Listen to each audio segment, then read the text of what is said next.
This is a general introduction to the Constitution that's given in connection with the teaching of an Introduction to Law and Ethics course at the Center for Advanced Legal Studies based in Houston, Texas. And this is an institution which educates and trains paralegals. Should you be interested in examining this particular institution from afar, you can get on paralegal.edu and it will tell you what you need to know. So, Introduction to Law and Ethics begins tonight with the Constitution as a general introduction. Now, let's start out with this notion. Anyone who studies law in any serious way has got to gain significant understanding of the Constitution. And what that means is to understand, first of all, it is the law of the land, as so stated in the Constitution, that the Constitution set up the three branches of government, that is the legislative branch, executive branch, and judicial branch, and sets forth the respective authorities of each branch. And the Constitution also, establishes qualifications for office, sets up the structure of government, such as we have, within the legislative branch, you have the issues of what its various functions are and how it interacts with the other branches. And each branch has information like that. In addition, the Constitution establishes federalism, and this is critically important.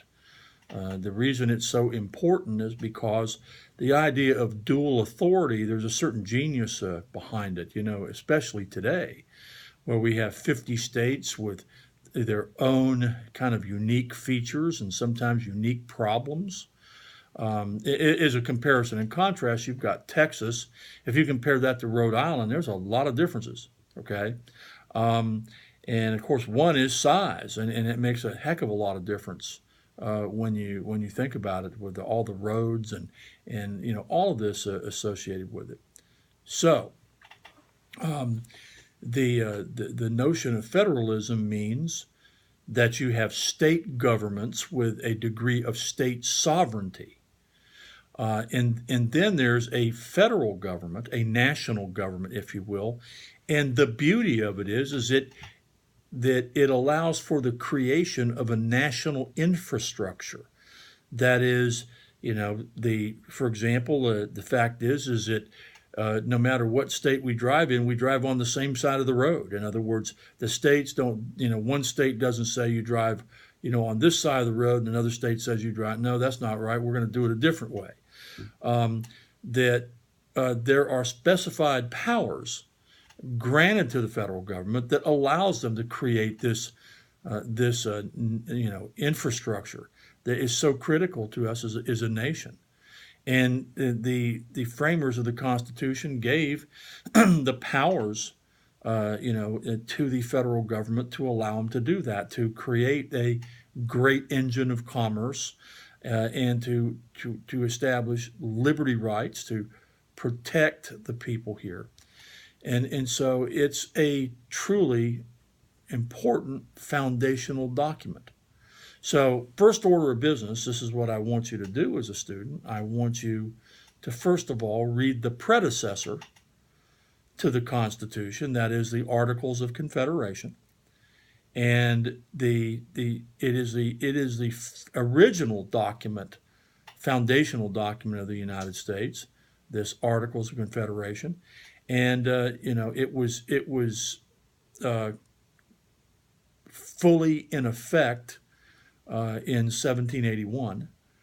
And however, there were some problems, and ultimately a new constitution was established that was drafted in 1787.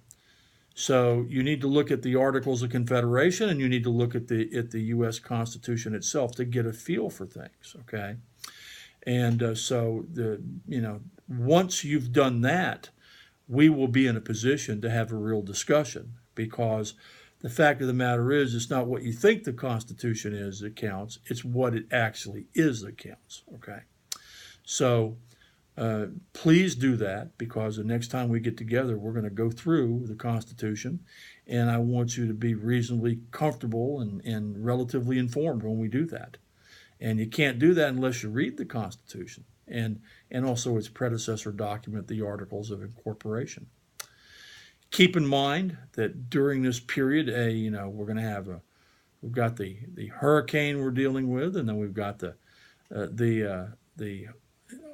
holiday, the Labor Day holiday. So, you can feel free to call me if you have questions, regarding either your assignments that you're going to be given, if you haven't already, and my instructions about the Constitution.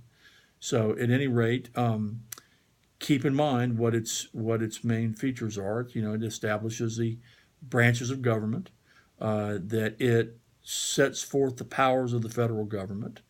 It creates the federal system, and these things are kind of the keys to understanding it.